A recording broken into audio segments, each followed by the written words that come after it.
today's webinar is on our new time and attendance system.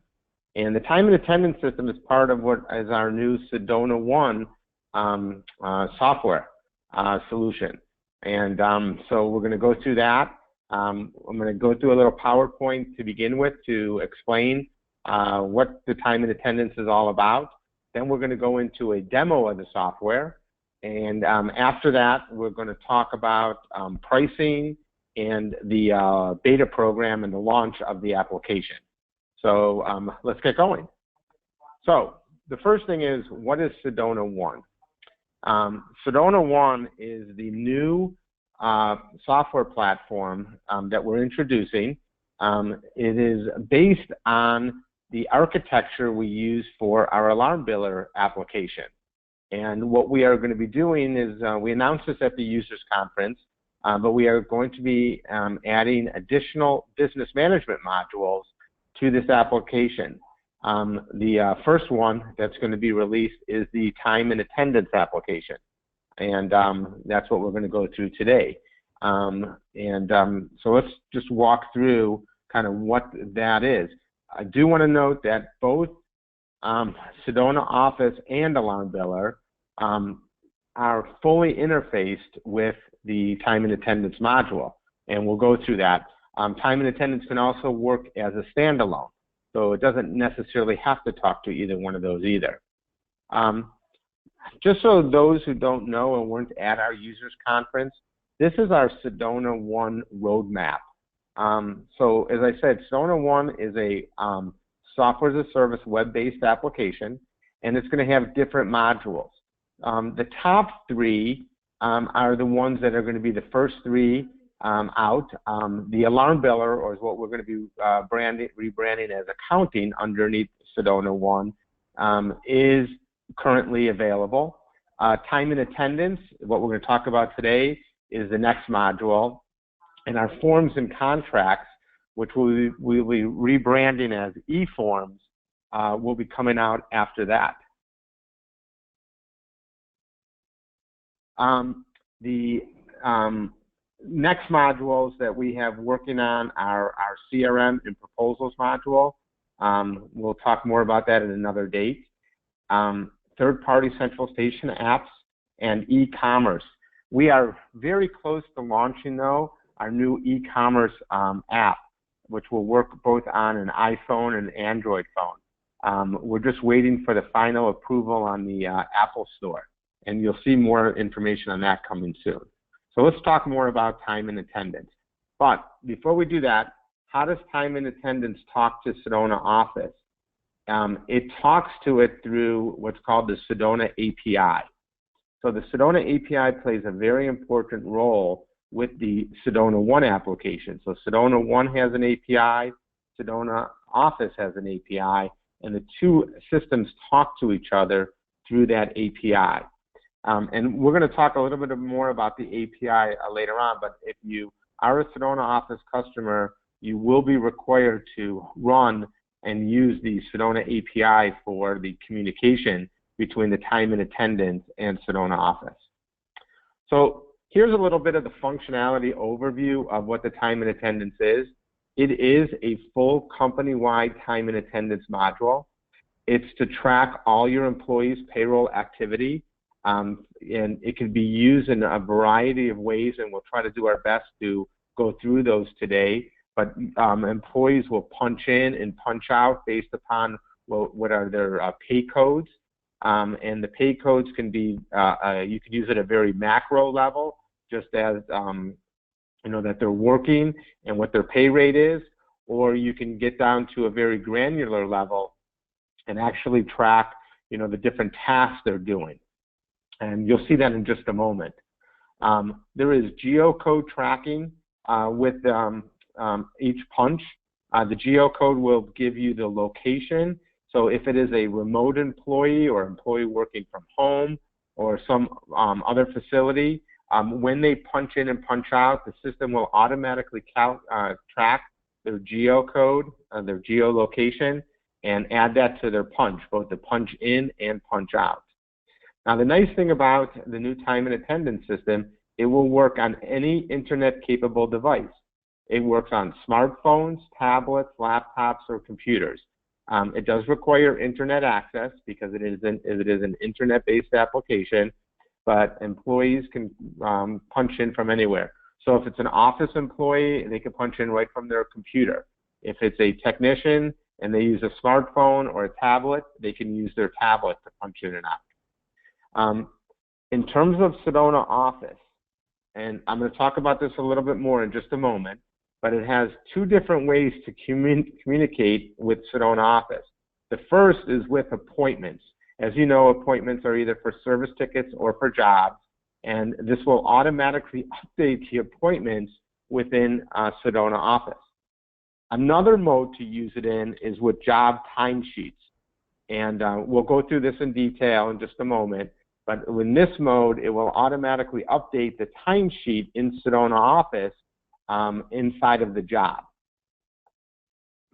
So you can use it in combination of both, and we'll talk some strategies in a little bit. We'll also talk strategies when you implement the software, what's going to be the best for you. There's also a complete employee review and approvals process. And depending on how you want to use the system, you can make this mandatory, where an employee needs to review and approve their pay period data, whether you pay weekly or biweekly, and then managers would approve it. And we'll go through that in just a moment too. So you have the employee reviews, and then you have the management reviews of the payroll. Additionally, all the payroll can be exported to your payroll provider. We have a few payroll provider exports already completed, as you come live with the software, we'll need to work with the customers, but we will add additional payroll exports to the library when you choose it, who your payroll provider is. We will also have an export for Pensoft, and if feasible, we're looking into it, but we might have one for QuickBooks. We're not sure. So let's talk about the payroll process. And this is kind of your weekly payroll process. And if you start at the top and you work clockwise, what's in blue is really going to be handled through the time and attendance system. What's in green is really what handles outside of the time and attendance system. But it's really what you're going to do, whether you do this on a weekly basis, bi-weekly, it doesn't matter.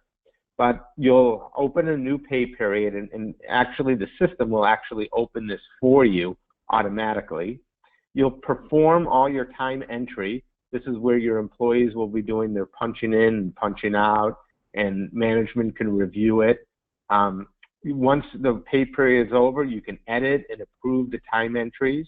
And once everything's approved, you'll close the pay period, and you'll create your timesheet data. Your timesheet data is really going to be the file, which you will then transmit or import into your payroll system or Pensoft or whatever you're using. You'll then process the payroll, and then you'll import that payroll GL data into Sedona Office. So that's the full circle for each pay period. I think that's pretty explanatory. If you have any questions on that, please do submit those. Again, in a moment, you'll see how this all comes together. This is just to give you an example of what an email would look like, whether it goes to a manager or an employee to get their approvals. So when an employee finishes a pay shift, they will get, I'm sorry, not a pay shift, but a pay period. At the end of the pay period, they will get an email letting them know that they need to approve it. And again, they will only do this if this feature is turned on for them. If you don't want to do it, you could turn it off and they won't get this. And again, you could do that either at the employee level or the manager level. The manager will then have to approve everyone that's within the pay group that they're assigned to. So they'll get this, and they'll get this every day, once a day, until it's actually approved. So that pay period. So they might get this for a couple of days in a row. Now, obviously, if they don't approve it, a manager can still do an override, because if they need to get the payroll out the door, the manager does have the ability to do an override. Okay, so let's talk a little bit about the integration with Sedona Office. And as I mentioned before, there's two ways that you're going to integrate with Sedona Office. The first way is through appointments. Just like you're very used to creating appointments now, in just a moment you'll see how the appointments can be viewed directly within the time and attendance application. You will do your dispatch, arrivals, and completions and closing out that appointment right within the time and attendance application. The data created within time and attendance will real-time be updated within Sedona Office. Right now, the integration, and I know this is going to be a question that's going to come up, is one way. It's only from the time and attendance back into Sedona Office, as well as if you're using the field service unit. So if you're going to use the appointment side, all of your dispatches, arrivals, completions should now be done through time and attendance. And as a matter of fact, when we did some testing, it's actually a faster process because it's right there and easy to use within time and attendance. We will look secondary once the release is out to make it go the other way as well. There are some complications in that we have to work through. But the initial release will just be the one way from time and attendance back into Sedona Office. So the second way that you can do the integration is with job timesheets. So with jobs and talking to a lot of the customers, they don't necessarily use the appointments to put the actual labor on the job. So you can now do it directly through the time and attendance. And I'll show you this so it will make more sense. But you'll be able to select the job task, and the labor task directly from the time and attendance when you do your punch-in for that job. And then it will automatically create the timesheet entry into Sedona Office. As well, when you do this, you'll have two modes on how it's going to write the timesheet data into Sedona Office for the job costing. One mode is to use the actual payroll cost that was assigned to that employee. The second is to use a standard or burden cost that was assigned to that employee for that timesheet. So you can use it in either mode, and depending on which one you want to do. Okay, so a few things before we get going, just so you understand some of the nomenclature in here. We're going to talk about pay groups. Pay groups are what you use to define your pay period. A pay group could be weekly, bi-weekly, monthly, but that's going to be where you actually collect your payroll from your process. You can have multiple pay groups. So if you have some employees who are paid weekly and some employees who are paid monthly, you can actually have two pay groups. You can have three pay groups. There's really no limit to the number you can. The only limitation is one employee can only exist in one pay group. So if an employee is paid weekly, they'll be in the weekly pay group. If they're paid monthly, they're monthly. Now you could also set up multiple weekly pay groups. So if you have 5 offices and you wanted to actually set up a pay group for each office, so if you had one in Columbus and Cincinnati and Cleveland, for example, you could actually set up 3 different pay groups and then put those employees into their local pay group. Pay codes. Pay codes are what are used by employees when they punch in. You can create as many or a few pay codes as you want. There are some special kinds of pay codes we'll talk about that will be used for your dispatches and arrivals as well as your jobs within Sedona Office. Pay codes will also be used for lunch if you want to track lunch. You could have pay codes for paid time off, for vacation, for sick, but it could be regular pay and so on. Now the system is going to automatically calculate overtime or double time, and we'll talk about that in just a moment. So you don't have to create a overtime pay code. The regular pay code will know when it's going to be overtime automatically. Pay codes are assigned to the employee. So each employee, you will assign which pay codes they can use. So pay codes, an employee can only punch them out using pay codes that they're assigned to. The pay code also contains the rate that employee is going to get paid.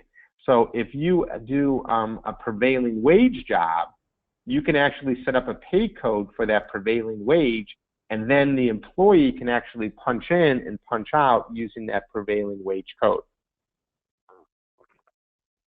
Excuse me. So you could have as many pay codes as you need. And then the employee, that's really someone who punches in and out. Okay, so at this point, we're ready to go into the demo.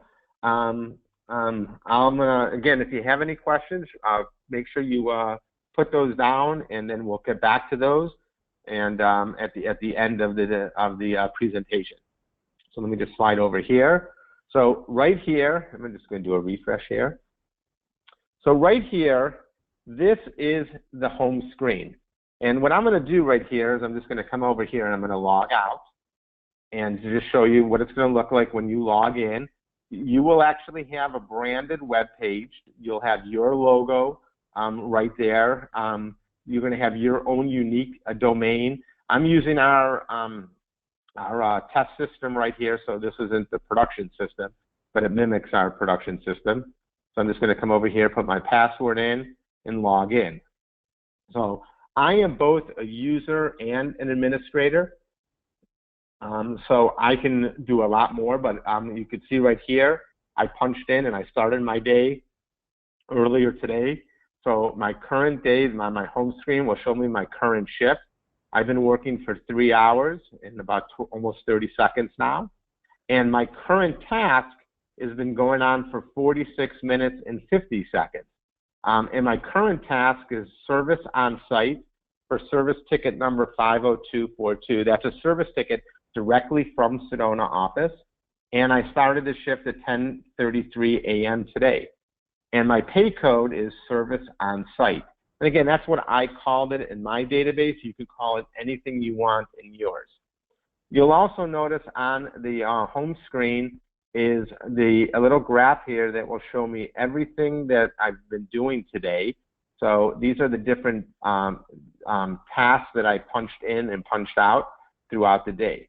And if you hover over it, you'll notice it will give you the exact times of that.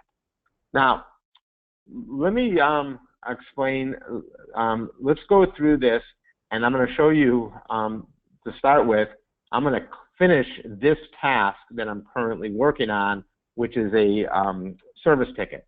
So for right from here, when it's a service appointment or a job appointment and you're using it in that mode, you just click on this appointment button right here. And what this is going to show us is the schedule for that technician and only that technician for the day. So here I can see, and you're used to the color coding, green means that we're on site, gray means it's scheduled, red would be completed, blue would be dispatched. So if I'm done with this service ticket right now, I could just double click on it, and as you can see, the screen looks very familiar to what you're used to. And I'm just going to put in there that we completed it right now. Because it's a completed ticket, I can now come over here and type in here that what my resolution code was, and I'm going to say that, you know, and I could put a note in here, and I could say that this resolved the ticket, and right from here, oops, I click save, and now what it's going to do is it's going to complete that ticket, and now I'm done with that. Oh, I didn't click save, I'm sorry. We are actually redesigning this because it doesn't fit all the way on the screen when you click save. Oops. When you put your dispatch in here. Let me do that again. I'll put my resolution code in here. We're actually going to put this section on this side. As you can see, what it does is it doesn't fit correctly, and I'm having a hard time getting it in there. So let me see what I can do.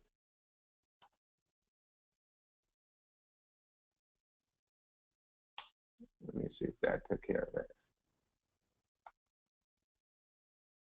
If it doesn't, I'm just going to manually enter that one. Okay.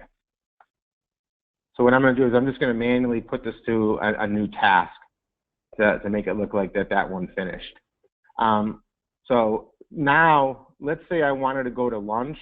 I could just come over here. I could choose my new pay code and say I'm going to lunch.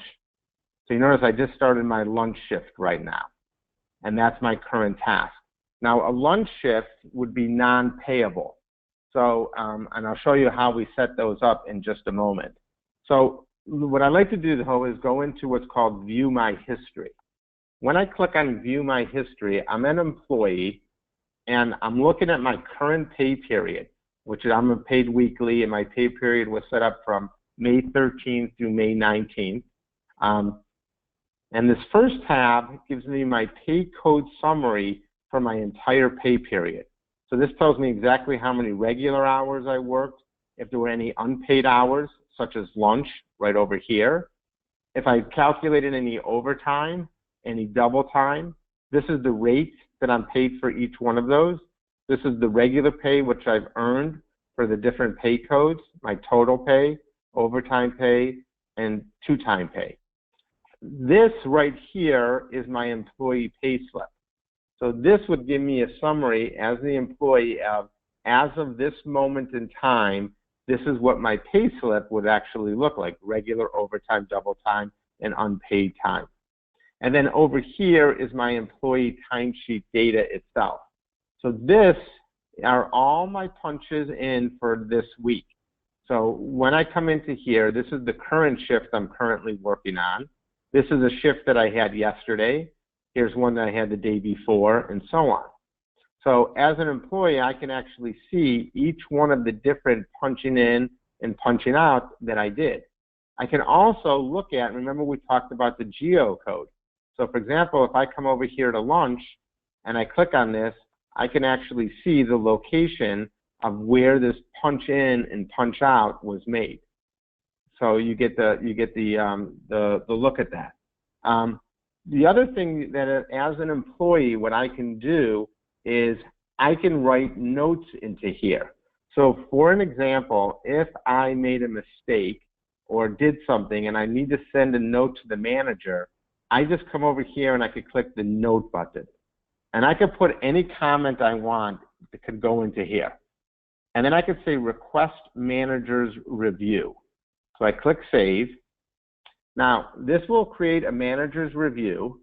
It will also automatically email the manager if you wanted to let them know that, that this employee has just created a note for this. And as you know, see right here, it's red flagged this message. So when I'm the manager later on, and I'm going to show you how this works in just a moment, I would see this note, so I could come in here and I can flag it and take care of that. So let's come out of here. Let's go back to the home screen. And what I'm going to do now as the manager, and if I was just a regular user, I would not have this. This is my manager's dashboard. And the manager's dashboard is going to give me a list of all the different requests from the different employees who have a current note, as well as will give me a list of all of my open shifts. These are all the employees that are currently working, and I could come in here and see where they're at and what's their current shift. So again, because this employee, Michael Marks right here, had a note, I could click on that note and read it right here. There's the note. I could reply back.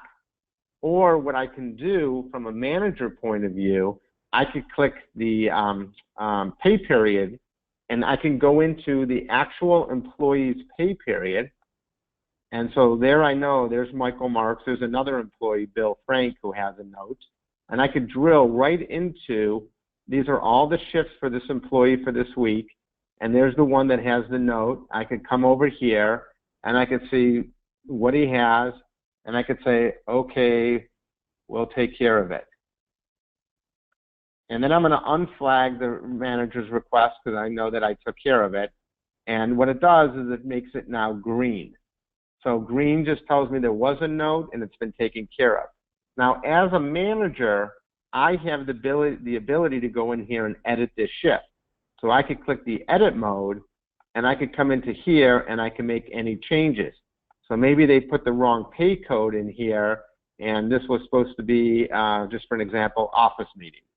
And then anytime you make a change, you have to put a note in here. So that way we have complete tracking that somebody did that.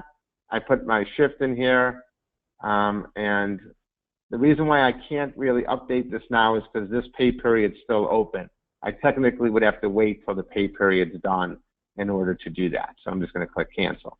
But this gives the managers the ability to actually go in here and create and put in pay shifts and edit the pay shift. They can even insert a pay shift for an employee. So if an employee, for example, forgot to punch in and punch out or took a sick day, the manager would just come in here and enter that sick day for them and put all that data within here. I'm going to come back into this pay groups in just a moment. So let's come back over here to the home screen. And now let's talk about, I'm done with lunch and I want to go work on a job. So if I'm an installer, I could come over here and I'm going to pick, and if you look at my pay codes, this is a special kind of pay code. It's a Sedona office pay code. It's called job on site. So when I choose that job on site, it then comes down and says, pick your job. So I'm going to come here and I'm going to select the job. I'm going to just pick this one. You would pick the job task and what you're doing and your labor task. And this is exactly what you would do as if you were making a timesheet entry within Sedona Office. And I'm going to click Start Task. So at this point, I just created a new task. It's a job on site. So you notice it's right here was my first job on site this morning. And then if I come over here, there's a new one that we just started. We've only been there for less than a minute right now. So at this point, it's going to accumulate time. So while this is accumulating time on that job, I want to show you a few other things within the actual setup of the time and attendance. So again, only administrators or managers who have security rights to this can come in here and do this. Users are users who can actually log into the application, and then you have your employees. The employees are everyone that you are going to pay. And so let's just go into the Michael Marks employee.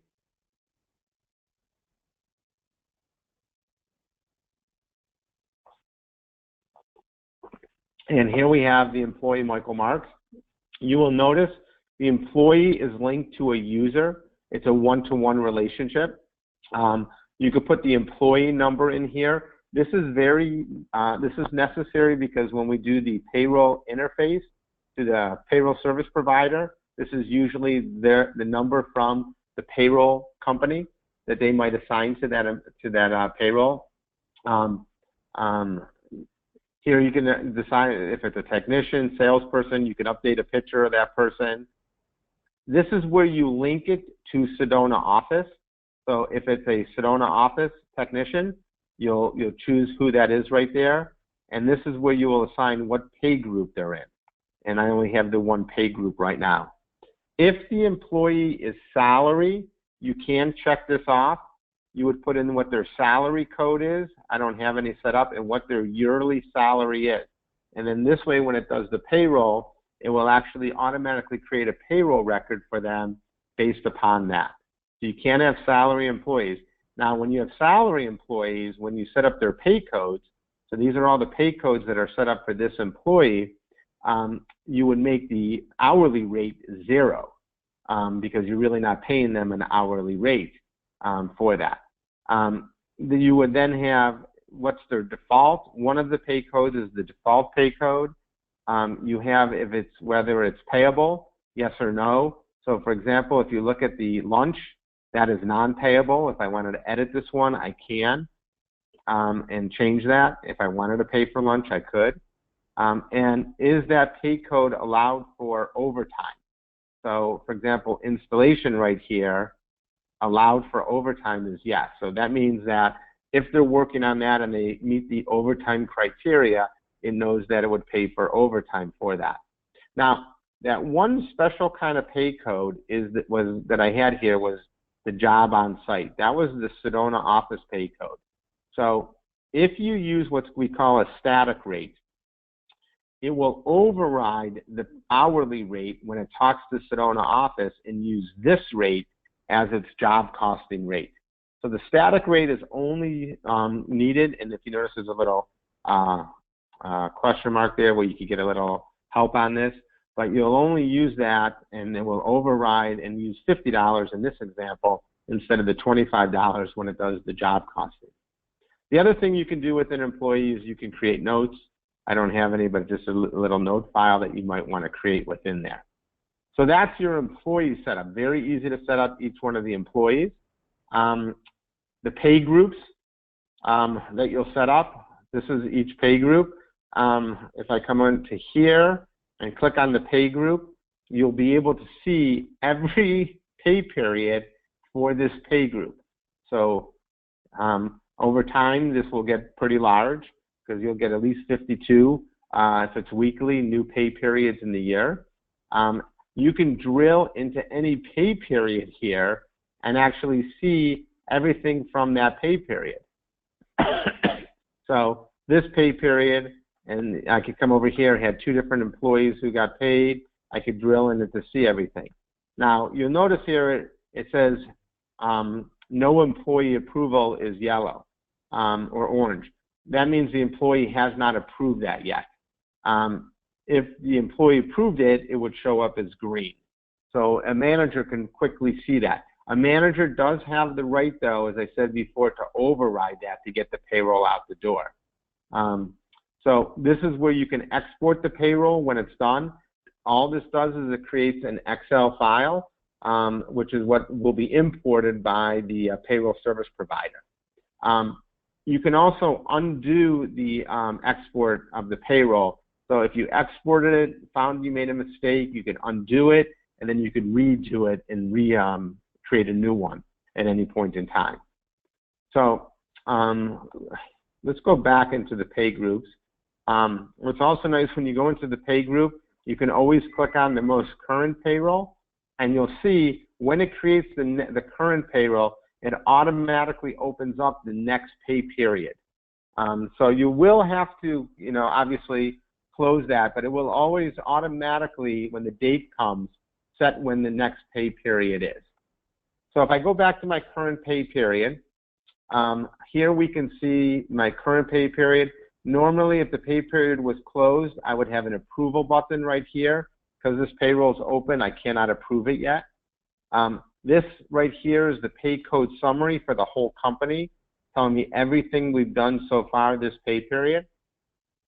This is my employee pay slip. So right from here, I could drill into each individual employee and see what their pay slip is going to look like so far. I can also come over here. I'm going to skip this tab for one moment. I can go to the employee pay code summary and look at for each different employee what their summary is. Now, if you've noticed, every one of these tabs has an export to Excel, so I can always export this data at any time to Excel. Let's now go over to our employee timesheets, and this is the employee timesheet for this payroll. These are all the different employees. Here I can turn around and I can drill into any one of them. I can edit it if I needed to, as well as I said before, we can add a new employee shift. So if we needed to find an employee. Now, when you have a lot of employees, so you don't have to search for them or scroll through them, you can actually just use the filter, and I could just filter on individual employees from here as well. So it makes it really nice to be able to drill down and see your different employees. So once you get an idea of how that a feel for that and start using it, it's very intuitive and it makes it very easy to manage your payroll. So the other thing I want to show you inside of here, 2 other things, is the pay codes. This is where you'll set up your pay codes. And again, your pay codes are used to what you're going to pay for each one of your employees. As well as if I drill into a pay code, you can see every employee that is signed up for that pay code and which one they are, as well as you can add the pay code to any new employees that you have. I don't have any other employees that don't have this. All 3 of my employees have this already. So I obviously can't add that. But let's try office meeting. No, they all have that. Well, it looks like they all have everything. But you get the idea. So you could actually assign them right from here as well as you can edit it and so on. Then the last thing within here is your preferences. Your preferences will tell the system how it's going to be used. The first option is enforced geolocations. If you use this option, then if the employee turns off their geolocation on their cell phone, it will not allow them to and will not accept the punch in and punch out. So I would probably want to use that and turn that on for the most part.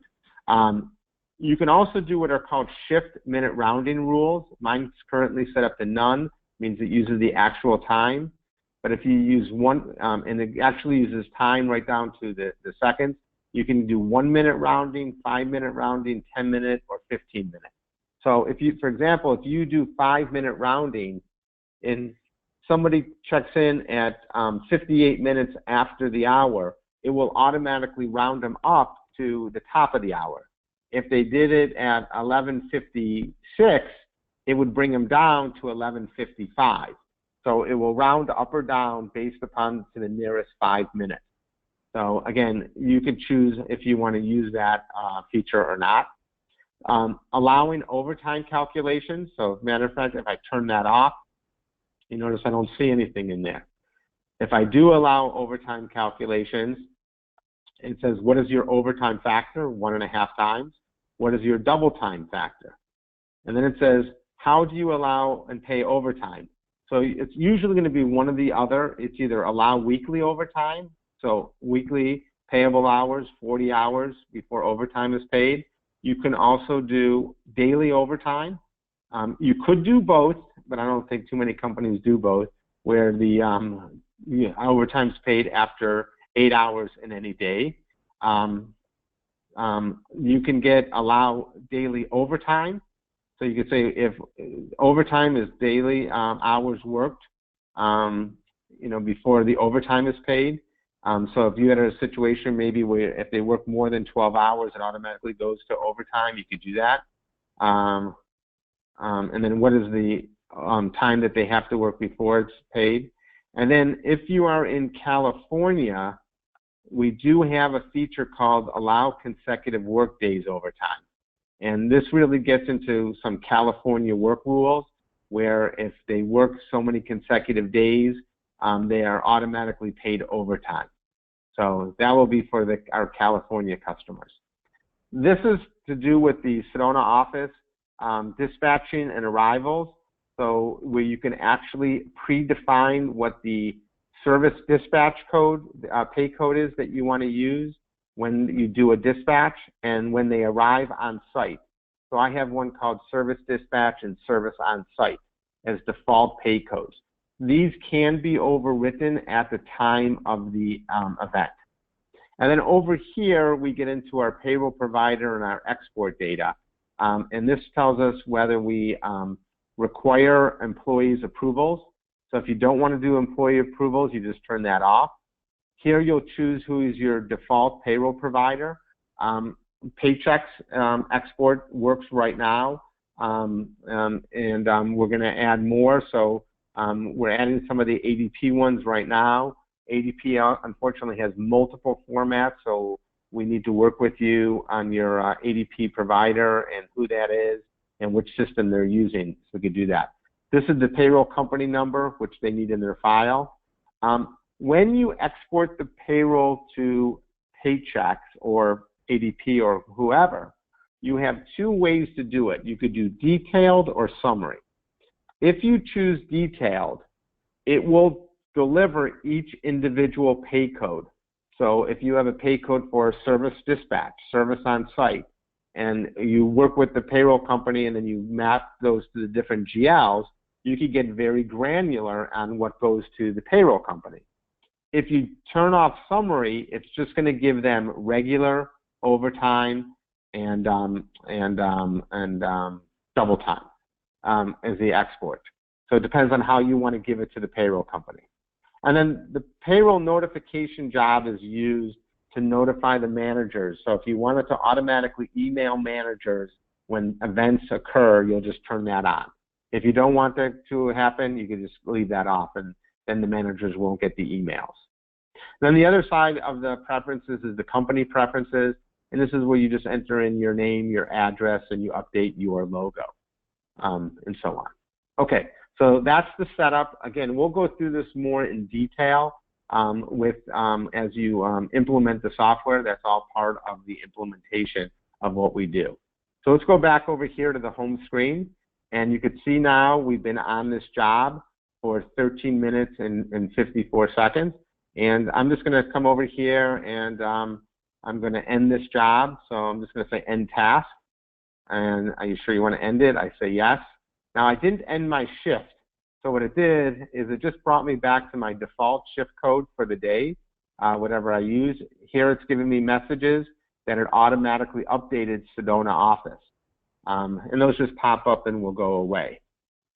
So if we went into Sedona Office right now, which I'm not going to do, and I went into that job, it will actually have the timesheet record written in the job and do the job costing based upon whatever the rules for that job were, whether it was to use WIP or not use WIP, and so on.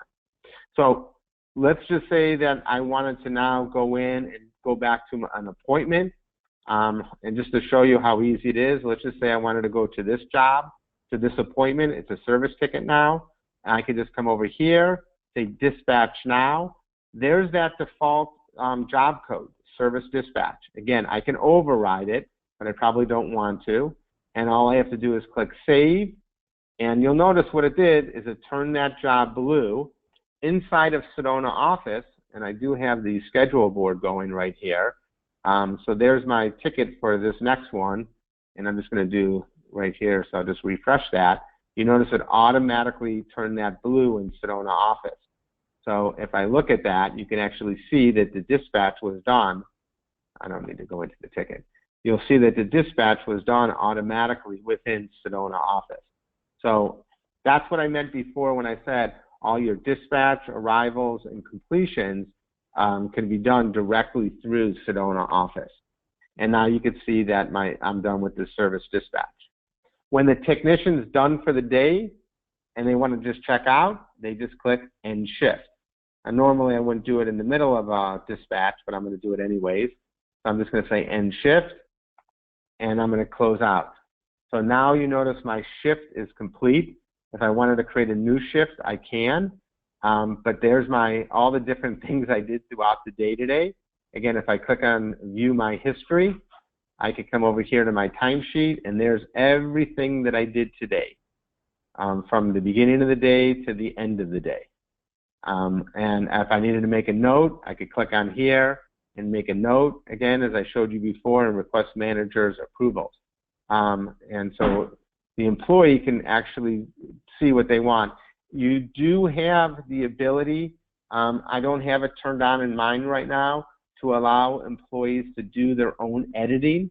That's an option you can pick and choose whether you want to use it. So if you want to turn that on, the employee would actually be able to do their own editing of their timesheet. If you turn that off, they would make notes, and only managers could make changes to their timesheets. And obviously, once the pay period's been approved and closed, it's locked down and you cannot change anything.